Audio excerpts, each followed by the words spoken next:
All right. Welcome you three to a special in-between episode, which sort of counts as part of Flame of Narti.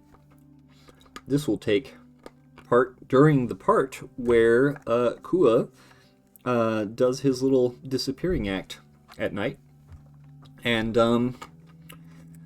Kua, you find yourself right here being led now down the second set of stairs down into this cavernous stone structure.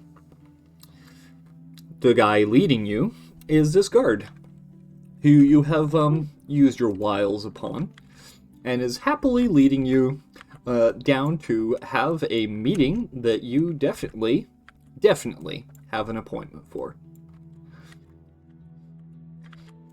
And as you guys are making your way there,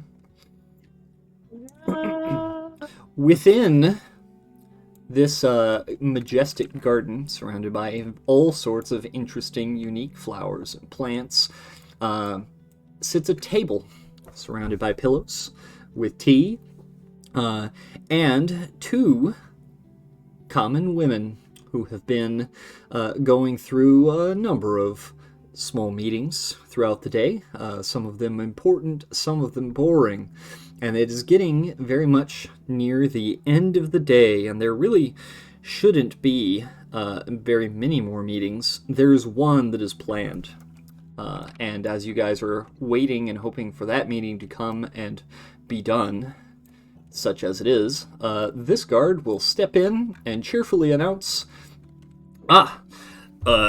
Ladies Kimodon, it is my pleasure to announce, Kua, as this little guy will walk in.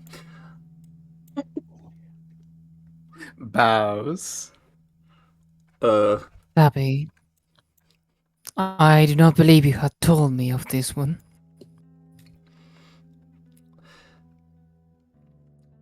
Savi will kind of look over the list. I believe we were expecting a meeting near the end of the day. It is not... He's not on the list, but he has come all this way. Young man, Yes. have a seat. How can I help you? Perhaps we have missed you on the list. And this guard will cheerfully salute and then make his way out. So friendly, so helpful. Bows. Pleasure to meet all of you. Pleasure. Looks, sees Kuakao, bows as well. He grimaces, but smiles afterward. Sits down. Quite interesting that you don't appear to be on the list. But nonetheless, what is your business here? I'm the humble Kua. I was one who was sent on a mission by you and your lovely establishment. I'm afraid there was a slight mix-up and we got sent on the wrong mission. We got sent on a rescue party mission.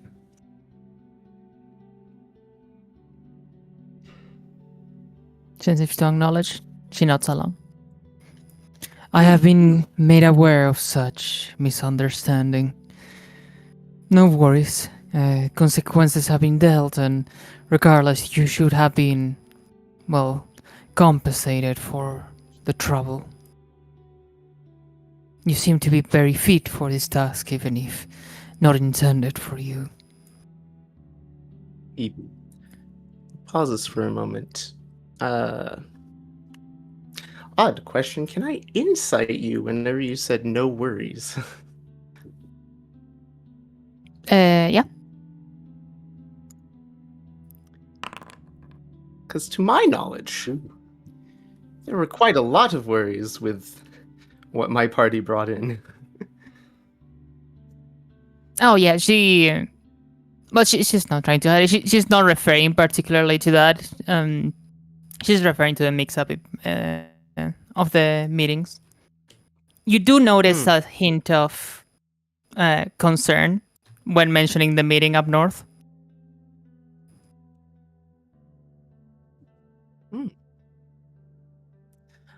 I see. Well, it has come to my attention that there might be concerns or worries or such of those that were rescued. He looks to gauge everyone's reactions. From below, Shen's hat that sort of covers her face. It's slightly hard to see an expression, but you do feel her gaze staring down at you for a couple of seconds. Before she raises up once again her pipe and takes a small puff. The concerns of said situation are up to us to discuss and engage with. You should not trouble yourself with these matters. You have had a long meeting and we appreciate your effort, but it's up to us now how we handle said matter. Although you appear to be very understood on the matter. Not quite May I so. know what has you so interested in it?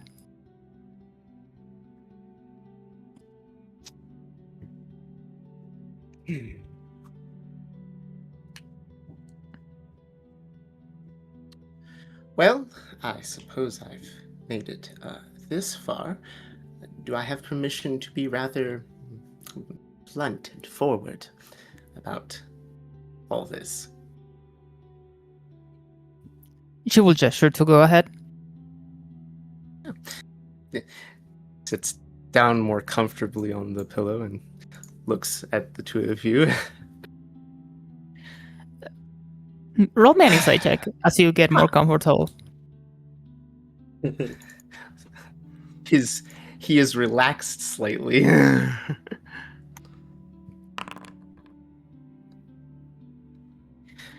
You do not notice any particular intention, but you see that Shen seems to, for a second, look around here and go one by one, like looking at them and then looking at you, and then looking at them and looking at you.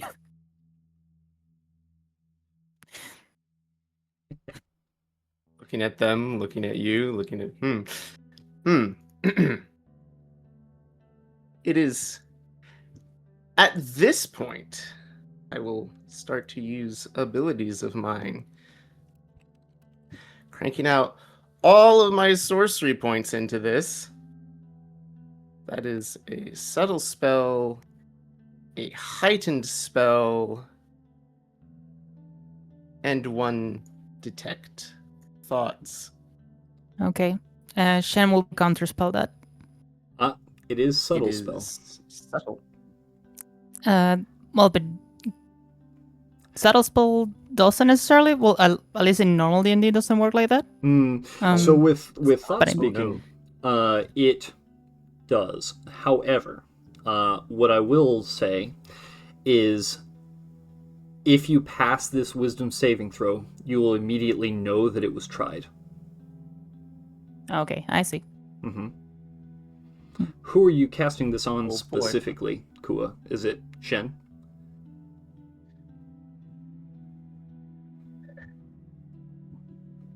Actually, it's Kane, On Kane. the quiet one. Very well. Interesting. Kane, I need you to make me that saving throw then. The one who isn't talking. I have heightened spelled this. Oh, Okay. yes. So it's at disadvantage, or do I roll again? I think it One is. more roll. Let's see. It is Yeah, disadvantage, disadvantage. so- Yes. One more Okay. roll. Ooh. All right. Kua has a detect thoughts on Kane. His entire his entire training, his entire method of refining his thought speaking has been leading up to a point such as this, where he can very, very subtly. It used to not always be the case. There was once a time where he was the loudest mind in town. Now, I will say this, Kua, you can connect seamlessly with Kane. You can detect her thoughts, and it's subtle to where she can't feel your presence. However,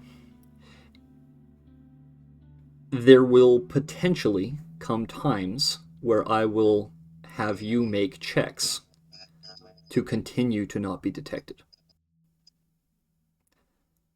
Okay.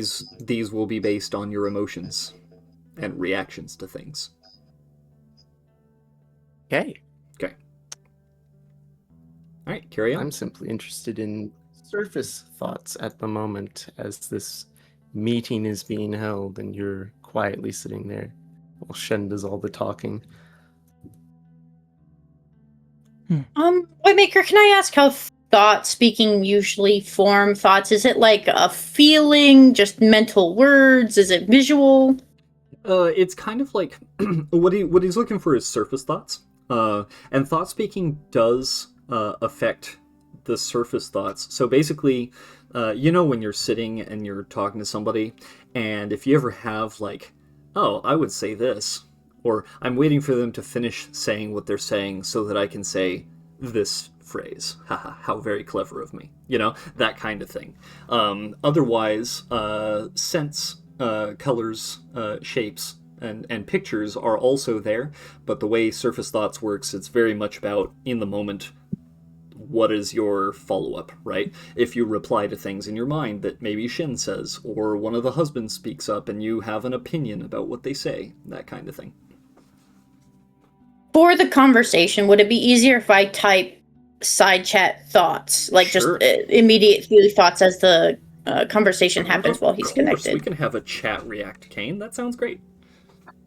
Okay, perfect. Because I was like, I don't want to interrupt the conversation. Because the main first sensation that you get when actually connecting to Kane is the feeling of cold, like when wandering through a blizzard.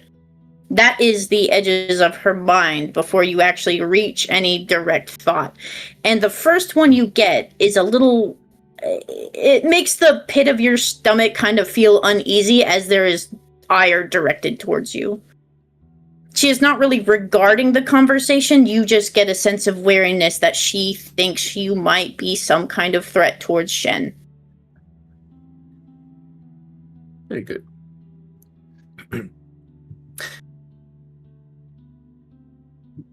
I am one that is curious as to how much information of Dizai Angier you have gathered. Savi will raise a hand. Are you perhaps mistaken as to your position in this camp? He will stare at you, Kua, and note, and not only note, but point out that you wear a mere Uspri pin.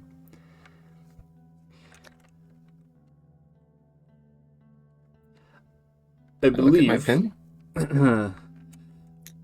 If you came here, it would normally be under invitation. You are not on the list, and usually Kipafin is pretty good about his lists, as is Lady Shen. If I may ask, how did you get an invitation?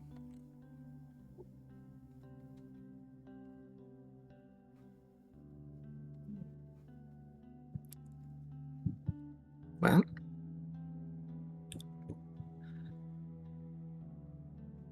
I'm very good at what I do.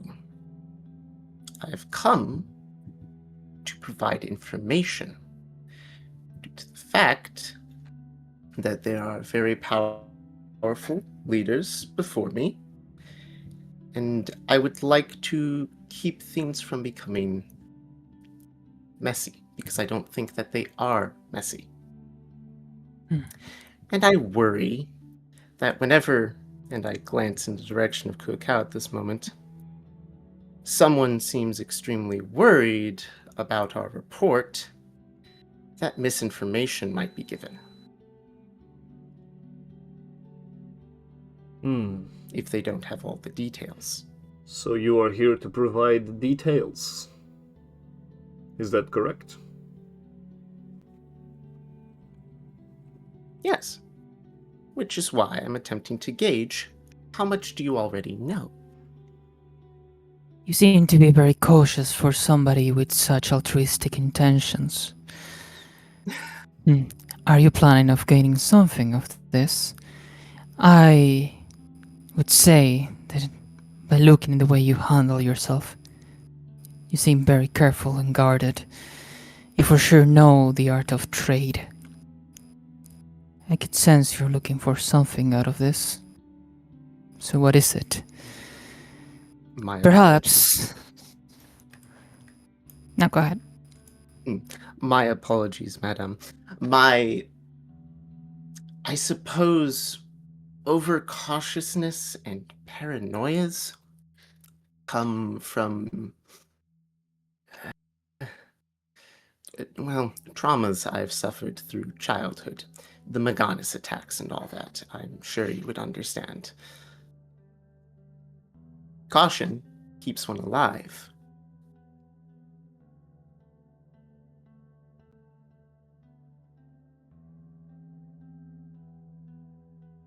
She seems to take a small puff. So, dodging the question. I believe if you're not getting to the point of what you want to say, then our meeting should be over. We do have an important guest after you. Kua, your connection ends with Kane. As it has been a minute.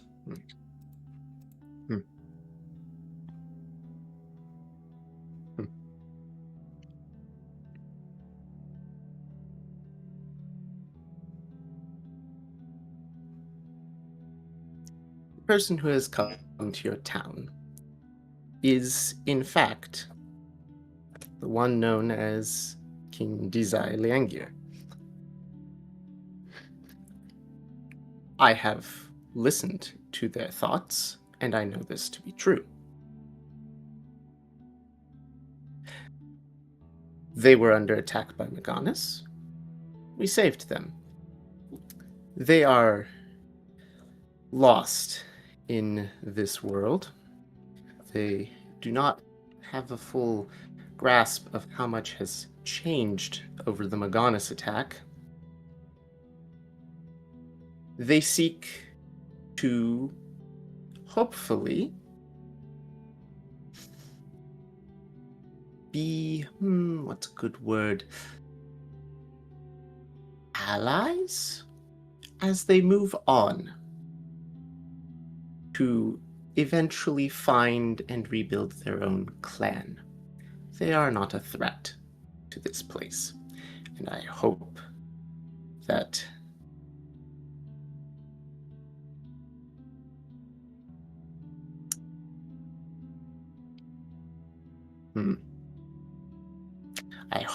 there isn't trouble about them being here. That is why I came to give information.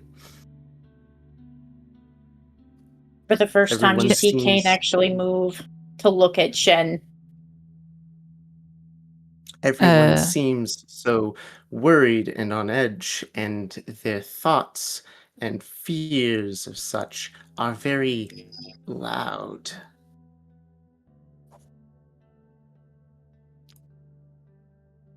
The moment you say that, Shen will cast silence in the entire room. Mm-hmm.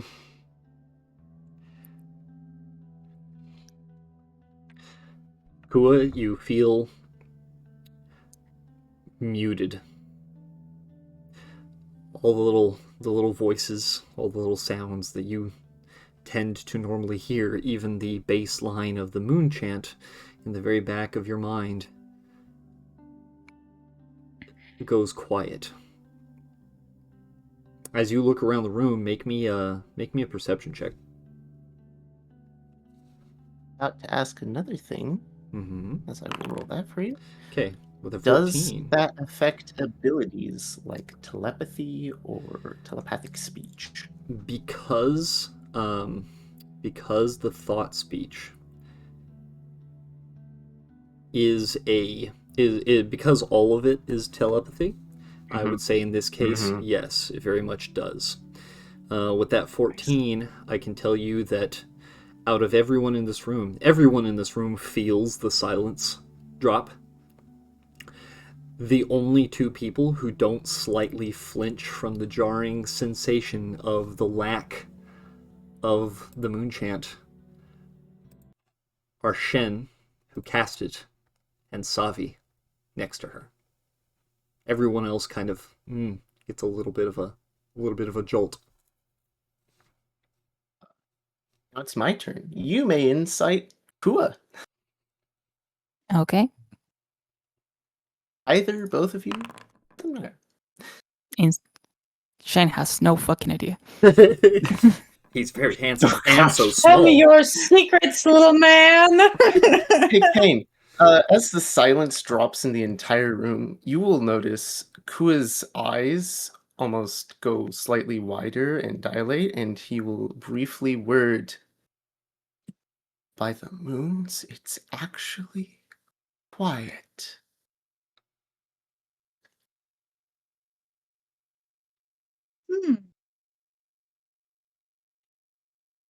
Hmm.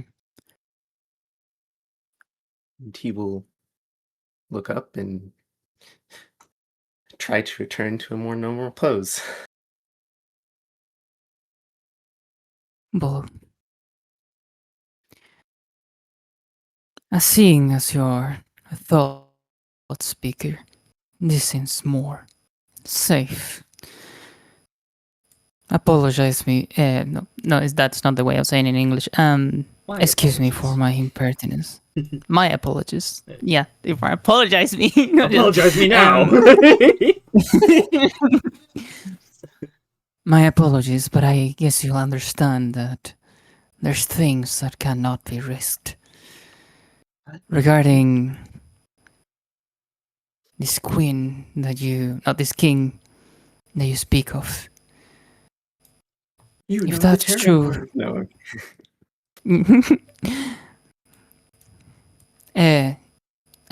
I lost my train of thought. 1 second. The king that you speak of.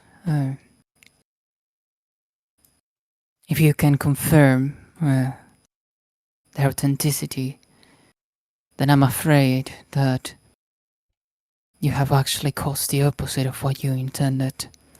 Our war is never higher than it has been now. As, despite, as you say, her not having these bad intentions and all this heroic travel that she's going through. I have also heard of her plans for a war, and that's something that I might not be able to allow. Kua blinks. Or which? Thinks for a moment. Which idiot?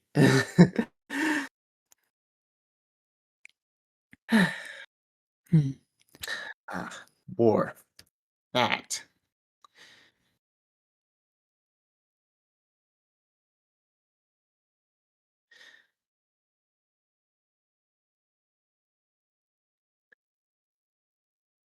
That is not for here. Simply due to her authenticity of being a king,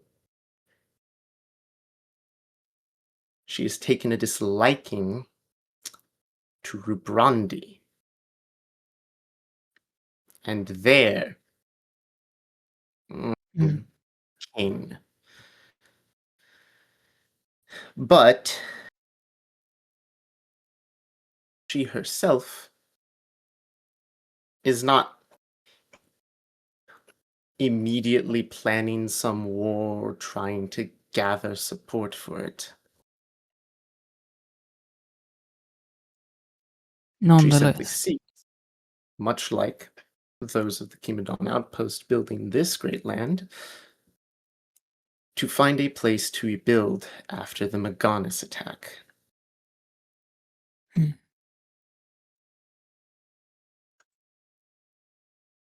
that might be true, but we'll have to judge for ourselves. This Rubrandi that you mentioned, why does she want to take it out?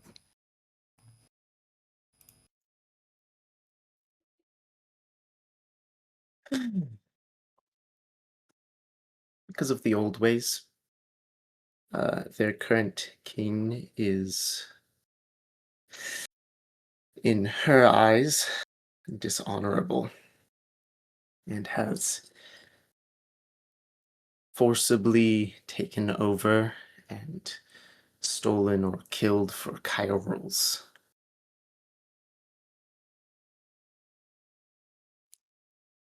Shen seems intrigued. Maker. Yeah. Do I roll a history check to know how King Blades used to be You may. gathered? Yeah, you may. I'm stupid. You've heard of Kyorls. You've heard of King Blades. In your living memory, you've never actually seen one, as you guys were raised a little further out in the wastes and have established the Kimidon outpost out here on remnant lands of old kingdoms. You've never actually witnessed one of the swords. Nor do you know a whole lot about them. You know that they exist, and you know that there was a time where they were seen as important. So I don't know how they were transferred or a king would take position as king. Nope. Dang it. Okay. He has stolen, killed for Kyorls to proclaim himself a king, and she finds that distasteful. But she's from an older era. So a foolish king willing to risk the life of many for a personal grudge.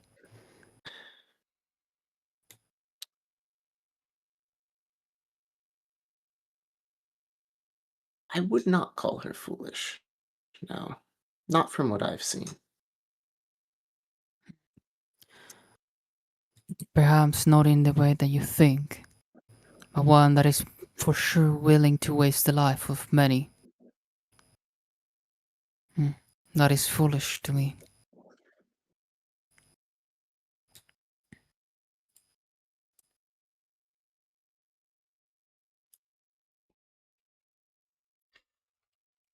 Favi will There's take a wisdom in note, that.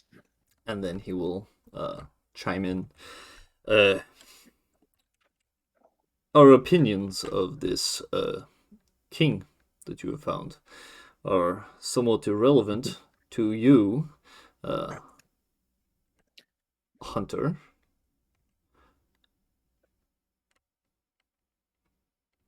I believe if you have no other relevant information to dispense, then perhaps this meeting should be reaching a conclusion. I believe so. But Perhaps seeing it as you were so... Oh, sorry. Go ahead. Perhaps it should. Perhaps it should. I believe she is who she says she is, that she is not a threat to you. She actually seeks an amount of respect with the two of you and what you've built here. And I believe that I myself do see that she wishes to rebuild somewhere. I do hope your talks with her go well.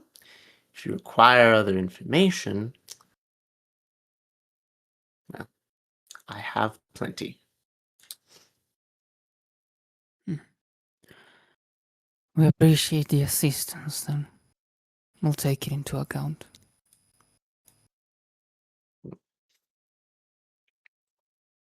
Kane stands and slowly makes her way around the table. You get the sense that she is staring at you the entire time she makes a slow move around. Oh, damn, I'm going tell me to. there weren't silence. I want to know, as she approaches, how is he looking? Is he getting more nervous? Is he holding himself firm? Kua, I need you to make me A con, yeah. make me a survival check. Survival. Yeah. It's not charisma. First, a You know how survival much check. charisma I wanna see you react to the insight after, but I need this one first.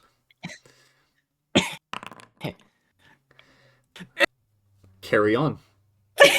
Make your whatever check you think will help you survive an insight check. If you want to hide things. To survive? Oh, I know exactly what will help me survive. Performance.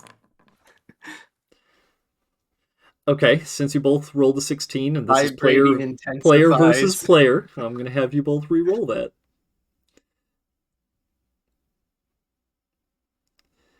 As you get closer, just in general, you know that Kua has the biggest eyes. Just wide, in like general. fearful Is or he big scared? pupils? Just big. Is it curiosity? Is it fear? Big eyes. Big eyes. All you see, Kane, is these big eyes.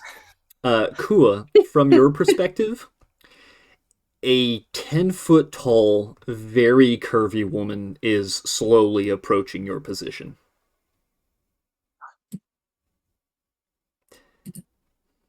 Wait a second. Thinks to himself. 1, 2, 3, 4, 5, but they're all related to her. Wait a second.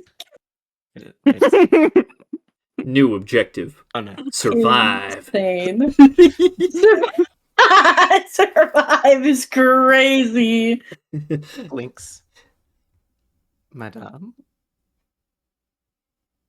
She stands there, and it's a quiet moment. She does not care that everyone is watching and it is taking up time before leaning down, like hands on her knees, bent, kind of like squatting. If she needed to move, she could, and she's eyeing you up and down, thinking. I just realized you have very floofy hair. Do you say that? No. Actually, make me a survival check. Man, if the Kua. silence. Oh no, here we go again. This is very close. You see that Shen seems to be looking at this happening. She seems incredulous at the sight of her sister approaching a male. Shen, you know that your aura of silence is soon to end. Kua, you managed to keep that to yourself. And not whisper it.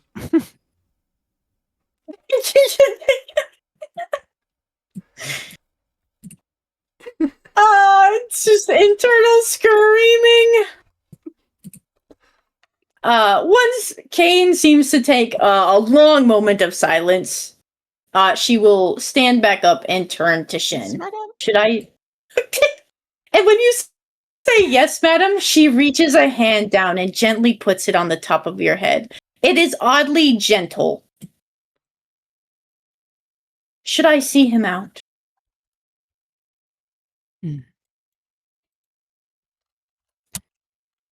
If you may, sister. I had... Just to think for a couple of seconds. And... Silence ends. Okay. Then, as the moment when silence ends, you will hear Shen's voice on your head, Kane.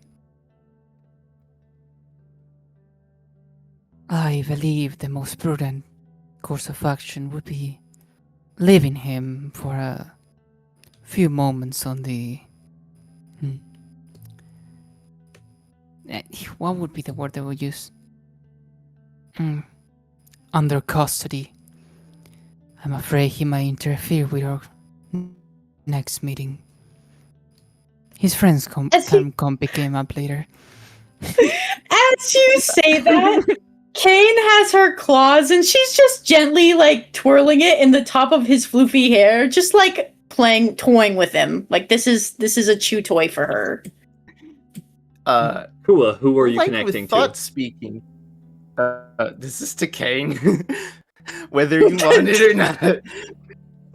The echoing flashbacks of very large women of Rubranti. Ha ha! Echoes in Kua's mind. That one's cute. Ha ha! Mating season.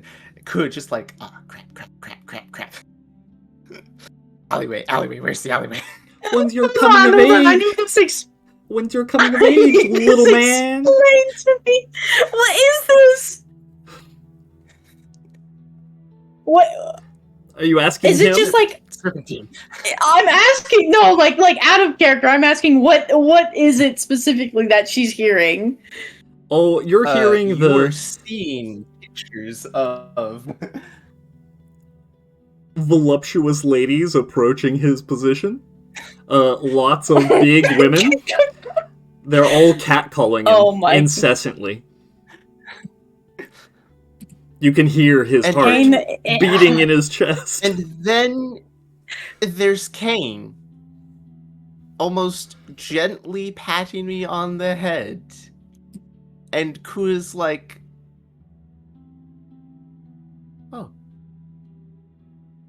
that's not what I thought it would be.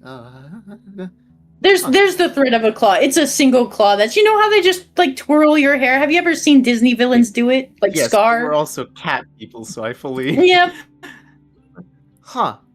This is fine. It's Okay. the meme of someone turning and just the sound of stone on stone. She will turn to look at you as she hears the mental catcalling of other women to your position, and she will reach down and roughly grab you by the back of your scarf, pretty much like scruffing. My neck. She has you scruffed. Wait a second. Echoes in your brain. ... Uh-oh. Well, Indeed. you She, made it her this thoughts far. echo back. And I'm gonna start dragging him this way. Oh no. Alright, Kua is dragged off made to this be put in a holding cell until further notice. Is it a holding cell? It is, in fact, a holding cell. Ah. Guess Is what? that where you're taking me, Kane? Kua goes to jail. Woo! And And I've seed. had worse. All right. With that, Kua, as you are transported to be put in a room, they leave you some tea and some snacks because they are good hosts. But otherwise, you're by yourself and locked in. We will address that at a later time. And with that, Kane will inform a guard to send him for. Kane will inform a guard to get his party members at a later time, so that they know where he is and why he's there. very good then. With that, Kua, I'm going to have you go spend some time in a room while we address the next meeting. Thank you for joining us.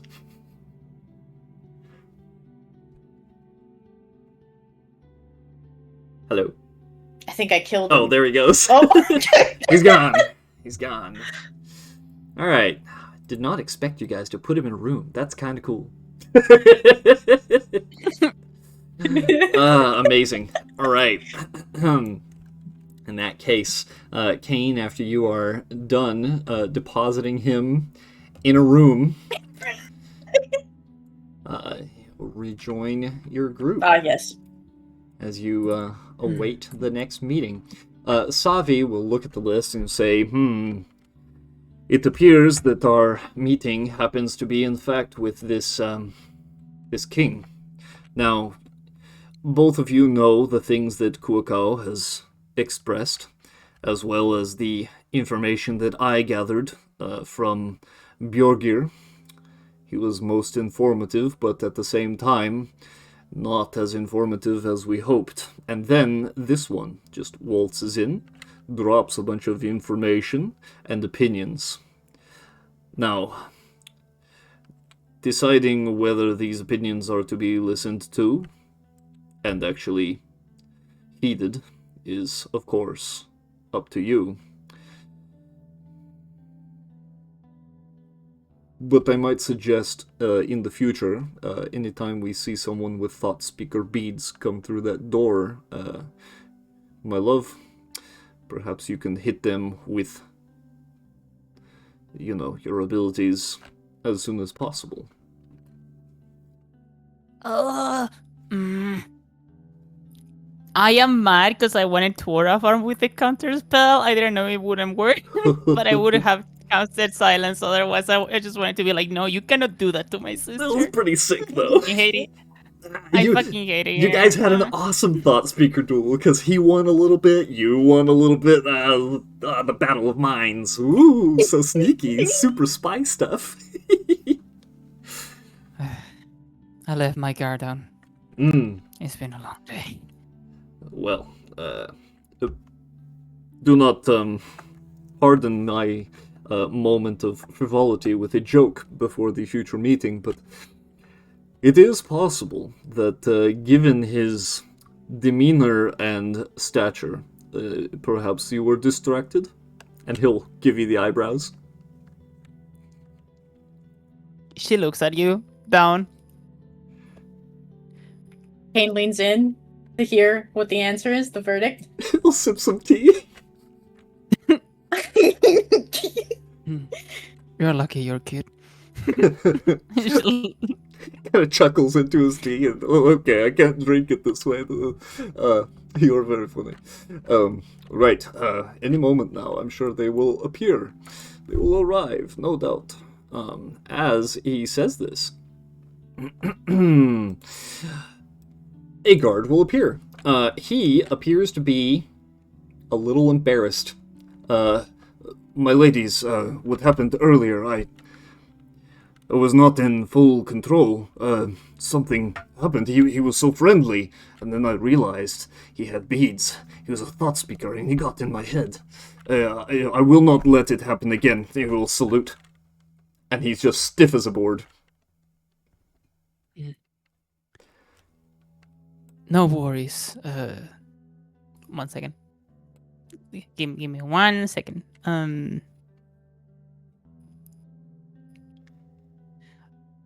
No worries, Danny Guru. We understand. Still, I let my guard down, and I will consider what we can do to avoid this kind of interference in the future. It is not very secure. We'll have to consider that as well. He will stand aside, and a second guard will appear, escorting 2 individuals. As you will see, this young man step through. He does not look... He's rather unassuming. And behind him, you will see this woman. She will follow in behind him. She looks like this. Ha ha ha. How dare you! I'm smitten! As they No! will stand at the door, both of them will deeply bow and nod their heads towards you. Shan nods, accepting the vow.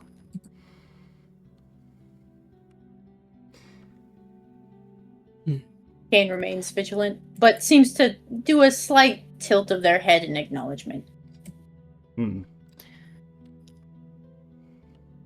As you do, So what? they will come in and step a little further forward.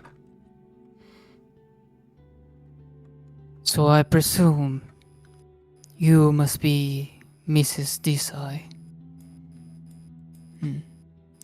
You may take a seat. And she gestures towards the sitting area in front of her. Both of you make me an insight check. Sure.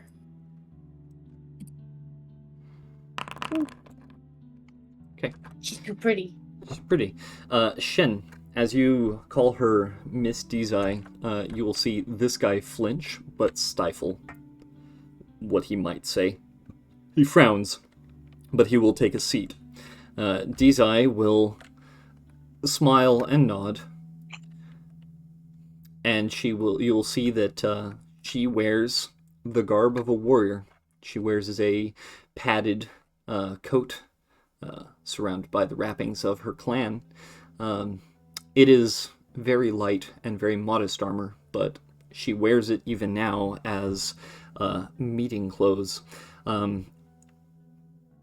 In her hands, she carries a very long sword, sheathed, but she carries it with her. It is not strapped to her. It is not on a lash or a belt. It is simply carried in its sheath in her hands, and she will gently sit at the table. These guards will remain at attention at the door.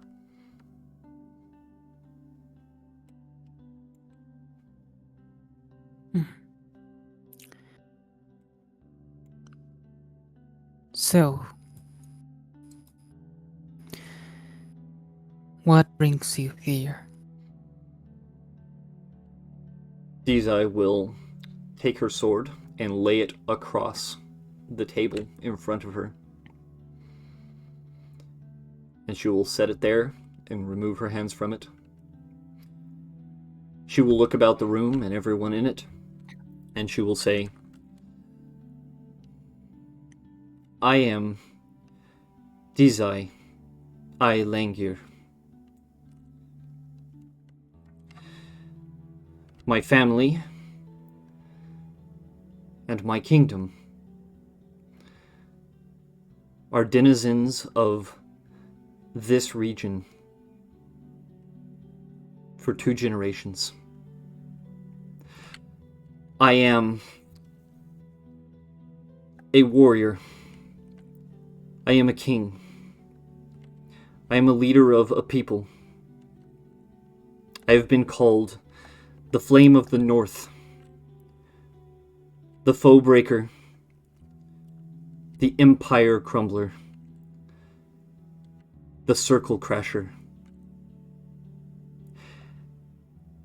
And as I sit before you now, all of these titles are meaningless.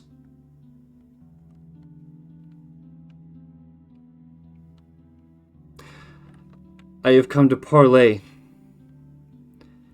as I am but one woman, a few companions, and a few loyal followers. We are small in number, and we come asking for aid. What kind of aid? And for what purpose?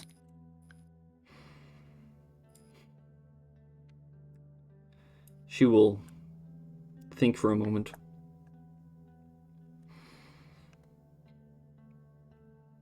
The aid of hospitality has been granted thus far, and it is appreciated by me and mine.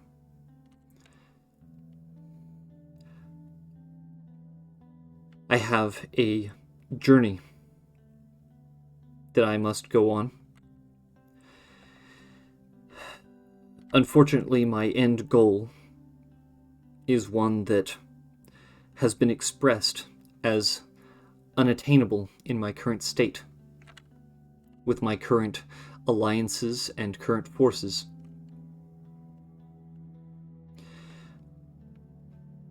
Those that I have spent my time with in recent days have brought to me alliance and loyalty and a promise of help.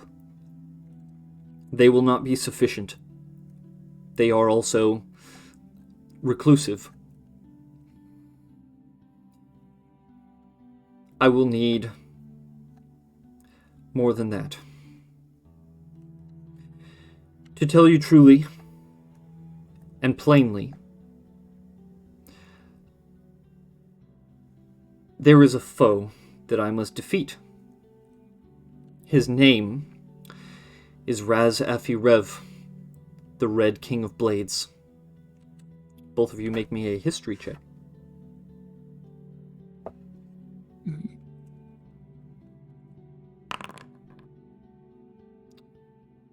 I'm too smitten. Kane's rolling those fours today. Shin, as she says this name, it means nothing to you beyond a title of some sort, but you've never heard of it. Neither has Kane.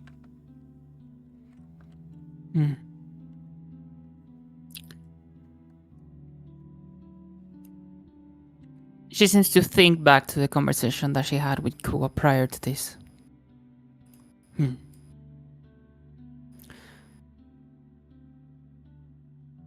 So, I believe that man from Rubrandi, isn't it? This is the name by which I have been described the place of his domain. It is not the name by which I once knew it. I once knew it as Havale. A good tree.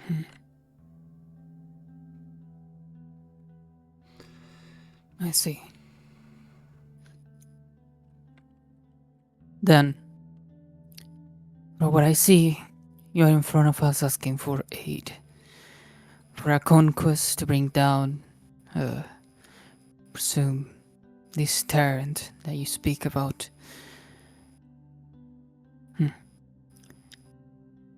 What is the harm or the reason for the conquest? To be thrown, just not to be thrown to. Is it throw right?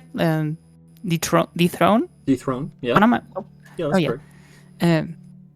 To dethrone this man. If that throne ever belongs to him, even. She will sigh heavily, almost as if her shoulders are weighed down with thought. She will move a hand slowly across the hilt of the sword on the table. He's a bully. And I'm not fond of bullies.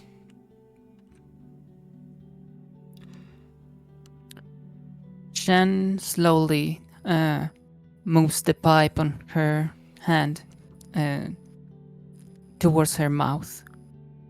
Almost as if slowly showing her emotion. The puff that she releases spins around her in a contorted way, almost troubled, as it flies unnaturally outside the room.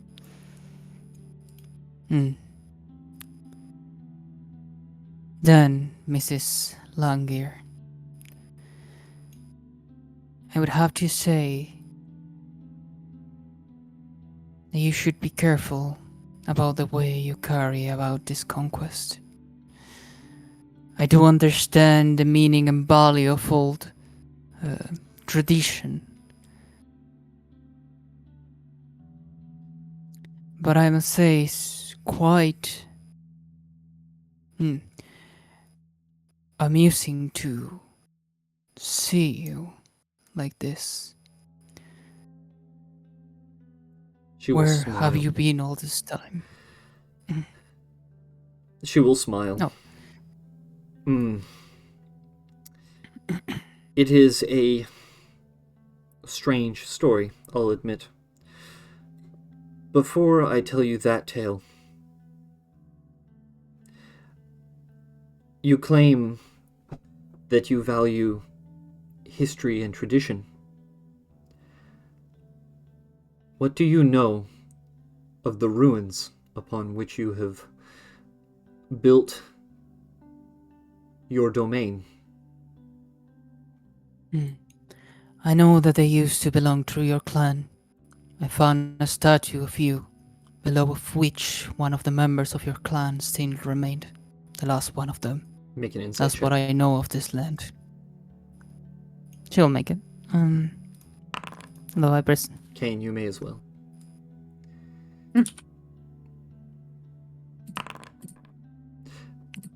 As you mention one of her clan members, her eyes visibly widen.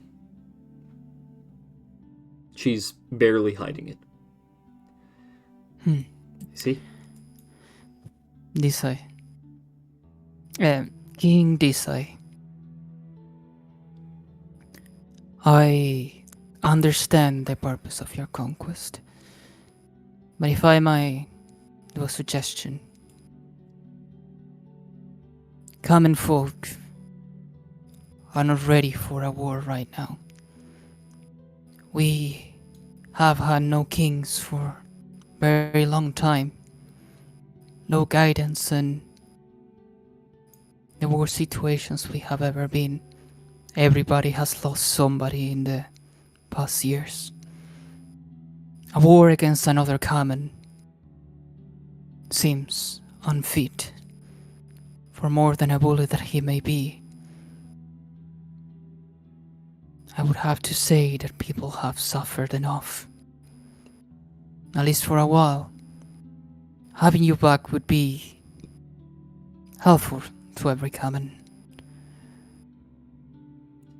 But I believe there are bigger enemies that should be faced first.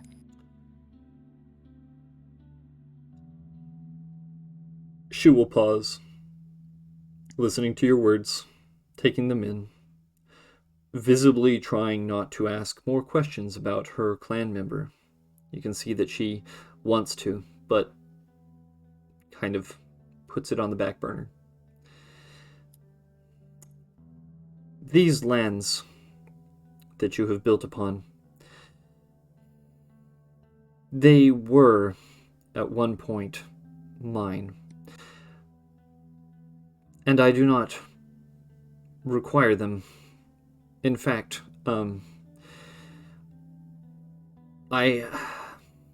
me being a king is happenstance, awarded by my people, a people who are not yet standing, a people that is gone. Before these lands were mine, they belonged to another. How much have you heard about the Kezia Empire? I have heard none, I believe. I was very young when your clan was still standing. I wouldn't know of anything prior to that. It would have been years before my reign. The Kezia Empire was, to say the very least, evil, rotten to the core. An entire empire devoted to single-mindedly following the path of what they considered the will of the Red Moon Kuai.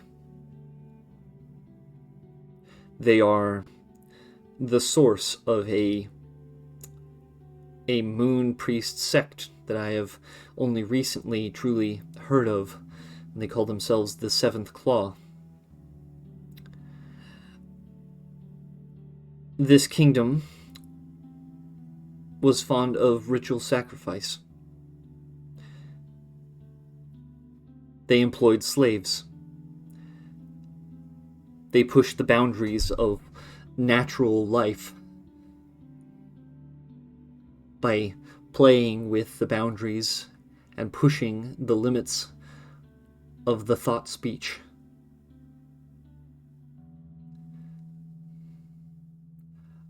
My kingdom came about on the ruins of that one. Ruins that I made. The ruins that you now set up this city upon. Ruins that would include the very room in which we sit.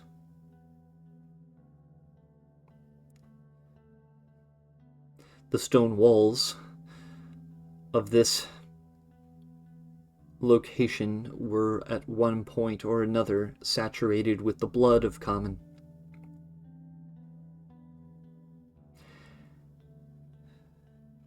And forgive me if I seem enthusiastic, but I thought that was wrong enough to do something about it. And I would do it again. I did it then with no army. I did it then with a specialized team.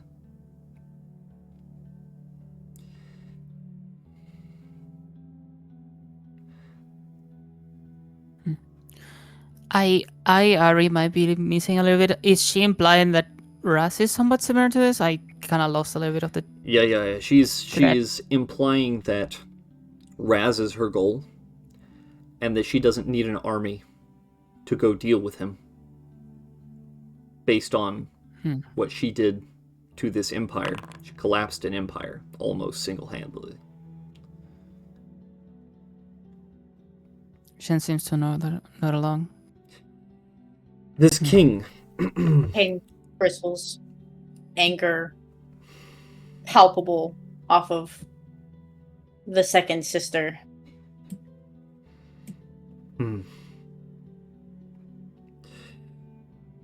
This usurper king to the far west believes that he has the right to rule due to these swords. She will tap the sheath of the sword. Afe will kind of mutter, and technically he does, as is also the reason you have the right to rule. She will hold up a hand to him. That is no longer the case, she'll say, and she will stand, picking up the sword and its sheath. This is a Kyoral. This is the Langir Kyoral, the Kyoral of battle. It is one of 6 unique blades crafted for me and my friends, a group devoted to leading the common to greatness through our respective means and maintaining communication. Those days are done, and she will slowly unsheath the blade. One moment. Gotta get the right color here. Yes. As she does, it will glow very brightly blue. It seems to fizzle and spark at the edges, and you will see that she will wince slightly. Afe will back away. The entire temperature in the room seems to rise a few degrees as she unsheathes this sword slowly. This, as she grunts in pain as the searing light of the blade actually burns her a little bit. This is my blade. It once offered me the right of leadership. There are many who would follow me if I held this blade aloft.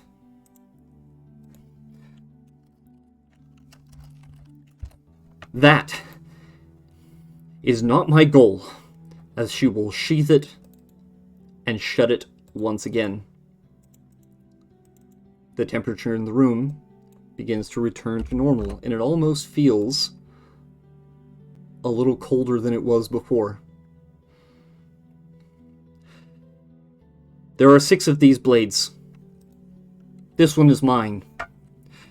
It once had a meaning, and now it does not.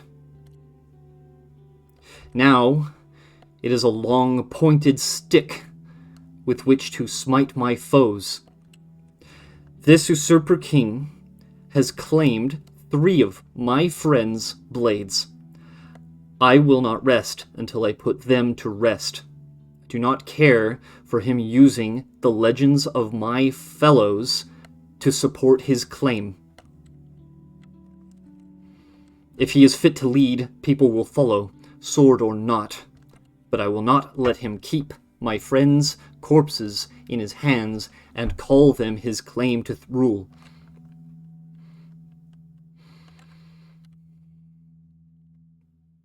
And seems to think about these words.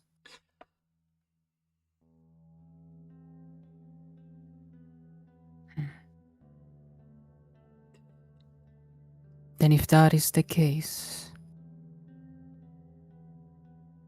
we'll support you as we can. I cannot promise an army or any of the sort, but if any of the people here want to follow you, they may do so.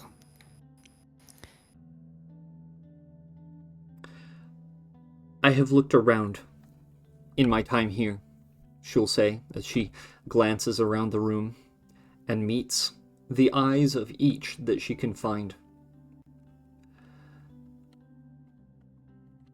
Walking through your streets, I have seen craftsmen. I have seen merchants. I have seen children playing with a ball. The 2 of you have accomplished this. With no great sword, no great pomp and ceremony, from what I could tell, the people in your city appear to be happy. They appear to enjoy the peace and prosperity that they benefit from under your rule. I would not take this from you. However, I believe you have misunderstood my words. I understood them. Pardon my flowery language. I come from a time where grand speeches were commonplace, and I have been practicing. It is not something that I am skilled at. But what I see also in your town, in your city, is an abundance of people who are skilled. You have teams of hunters that you apparently send out and are capable of sending out on missions to rescue even the slightest signal for help. And that is noble. But the very fact that you have that kind of access tells me that this would be a good place to be and keep an eye out for skilled individuals who might join me in my cause. I appreciate that you are open to this idea. And she will bow.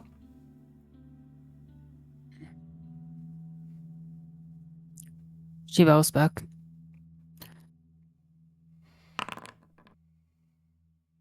What's your insight? I want to see how genuine she is. She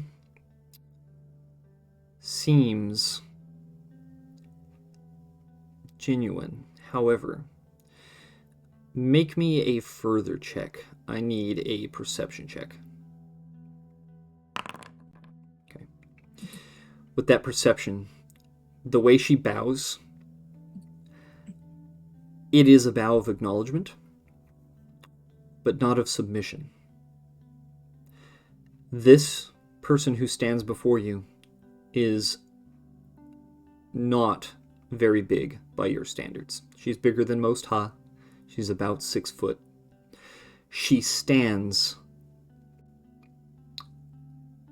ready. Her stance, the way she holds herself, this woman would be ready to dash across this table at a moment's notice.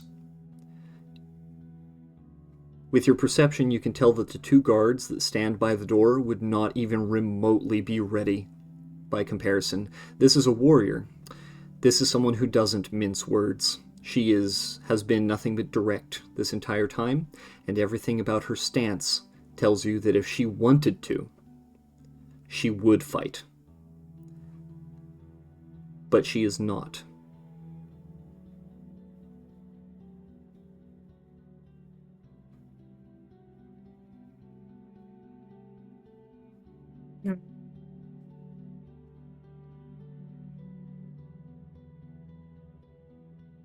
How does the perception or insight tell me how? Because she's not submissive at all. No. Is she regarding Shen with proper regard to the authority figure of this area? I would say that regardless of your insight, this is a person who has referred to herself as a king, and yet she has bowed to you more than once.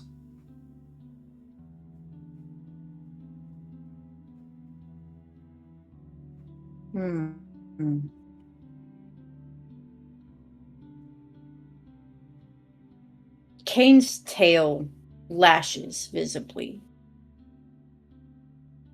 There's something bothering her, but she refrains from doing anything.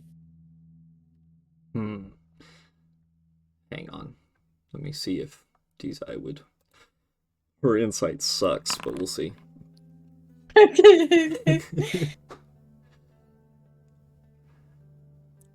With a 16, what do you think she would get from that? Yeah, Kane's not good at hiding it, nor are they trying to.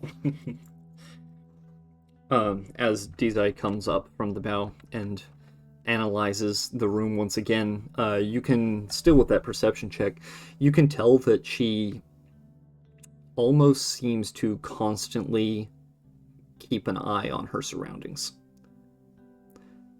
She does this thing that hunters do when they're in the open and they're watching out for plants, where as a taller person, Kane, you've probably done this a few times. It's a very useful defensive trait to look slightly down, not down, but slightly down, and use your height so that your perspective shift actually sort of increases the line of sight behind you, right? Mm-hmm. Kind of like looking at your feet. Yeah. A tall person, and me being a very tall person, I can tell you that if you tilt your head down slightly and you look, ain't nobody sneaking up on you, because you have really good surround vision, right? There's a very narrow gap of non-vision. She never ever keeps that gap over one of these guards. She is aware of them. She's aware of everyone in this room. She's aware of where the exits are. And she kind of turns to you and raises an eyebrow. You are awfully quiet. I am told that this city is run by 2 Kimodon sisters. I gather that your names are Lady Shen and Lady Kane. The Claw and the Fang.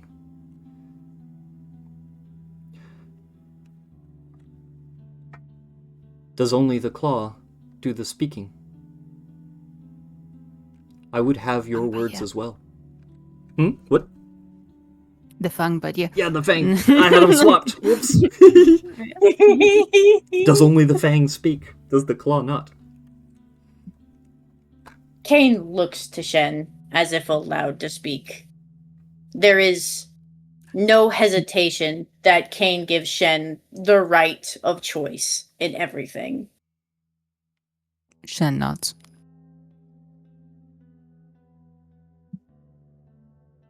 The time of kings is gone, stricken from our history by the creatures you couldn't stop, forgotten by the people you left behind.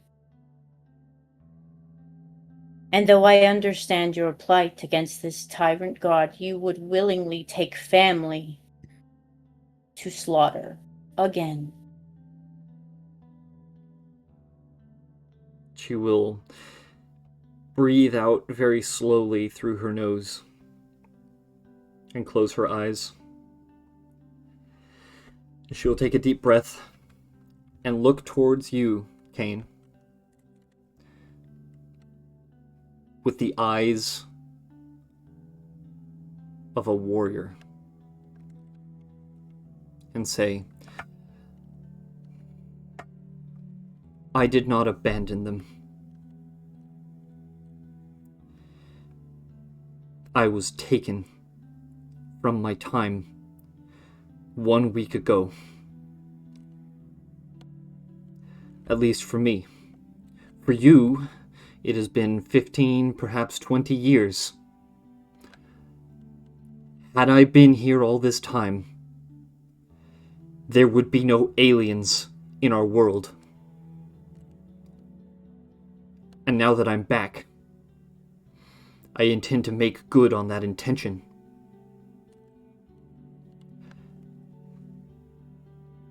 But first, And seems to smile. I must deal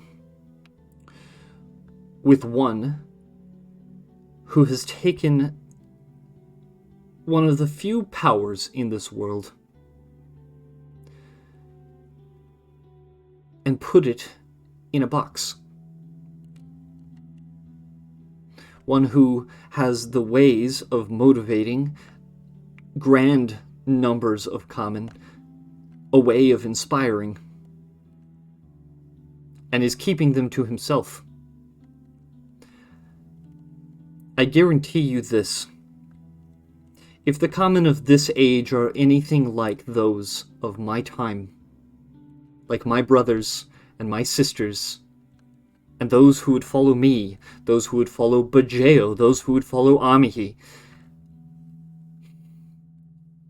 if the people of this time are like those, once we get those swords from his grasp and spread them about, the days of these Meganus creatures, the days of these misshapen Terran creatures, are done. We will take our world back, and it will be ours once again, as it should be.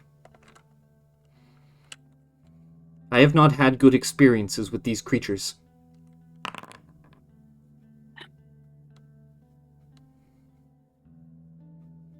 I believe they are threats. What's your insight? You're trying to see if she's being genuine about this. She is not only genuine, she's passionate. There's a fire in her eyes when she talks about this. This is not something that she can hide. It is in her body language, it's in the movement of her tail, it's in the way that her hair seems to bristle a little bit, and she appears to build up a little bit of static. You'll see some of the wispier hairs along the edges kind of slightly rise from static because she's just that frustrated about this particular topic.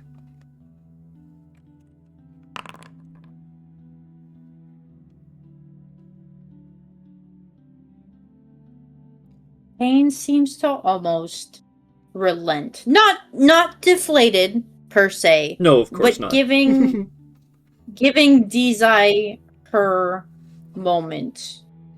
A genuine expression, almost gentle, like Kane would have with Shen, where when Shen gets fired up and very passionate about something, she is understanding.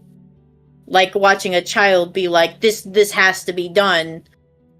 She allows Dizai the moment. But it does not challenge it. Roll me, I would say perception, because I think you know Shen well enough to automatically check the insight. You notice that Shen's eyes seem fiery and she has a slight maniacal smile. Okay, so she looks at you like, I've got two that are eager for chaos, and I cannot say no. Dizai will finish her speech, and she appears to kind of take a deep breath as if she had forgotten to breathe at all during that little outburst. And she will once again sit. She will pat the pillow next to her, and Afe will join her again. And she will sit and once again set her sword out in front of her. Good. Well, it seems that we are at least somewhat of the same mindset, or at least we understand each other better now. If I might ask, what are the long-term goals for Oyofogdohi and the Kimadon lands? What do you wish to see of this place? Oyofogdohi is meant to be the center of something bigger. During long times in the waves, Kamen have been stranded, each one on their own. A lot of them barely even able to survive in there. We plan to connect the waste, one to the next, creating camp after camp, with Oyofogdohi on the center. We want to make sure that no matter where they are, all Kamen receive the care and whatever need that they may have. We believe that Kamen should be ruled by the strength of their numbers, and not by a single regent. Every single Kamen should be able to make the same decisions that a king would do. That is, if you pardon my saying so, while I respect your intention, I believe that perhaps you might be... what is the right word? It is a dream that the Kamen will be able to each for themselves choose. And they have the right to do so. As individuals, as people. Leaders will sprout from among them. If you intend to grow a connected kingdom, a group of cities such as this one that connect the Barren White, then you are on the cusp of something that was done by my forefathers and then carried on by myself and my friends. I admire the endeavor, and I find it to be refreshing as well as encouraging. If it is in fact your will that the Kamen grow to their prior strength and perhaps beyond, then you have my blade.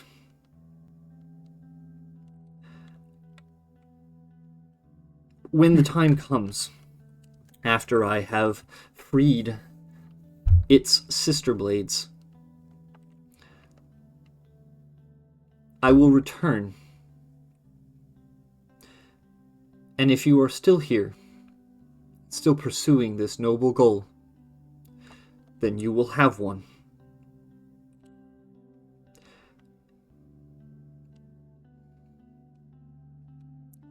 Chen seems to a little bit troubled by that concept.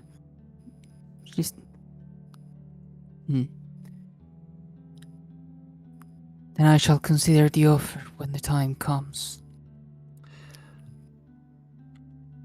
Due to your prospective vision of cities and connected states, I do believe the Aetius Kyairol would be the best fit, but we shall see when the time comes.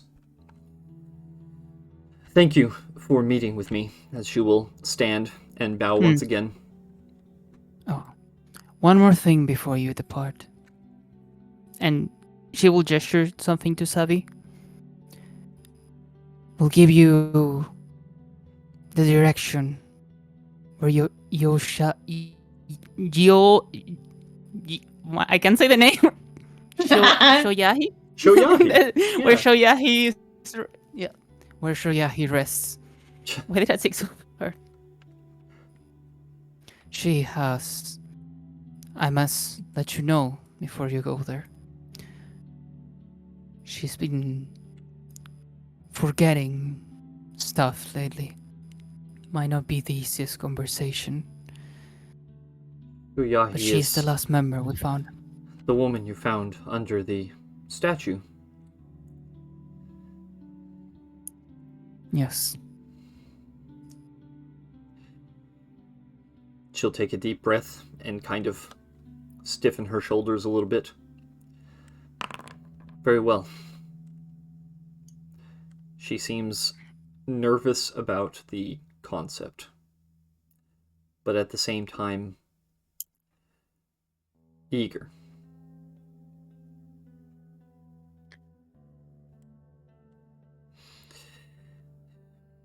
It is good. As she will look down to Afi. You see?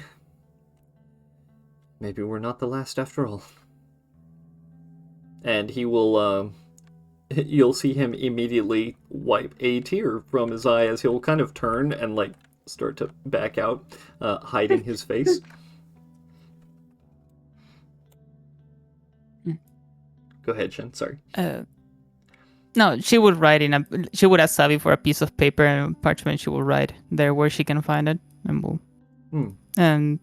stand up herself and go give it in her hand. Wow.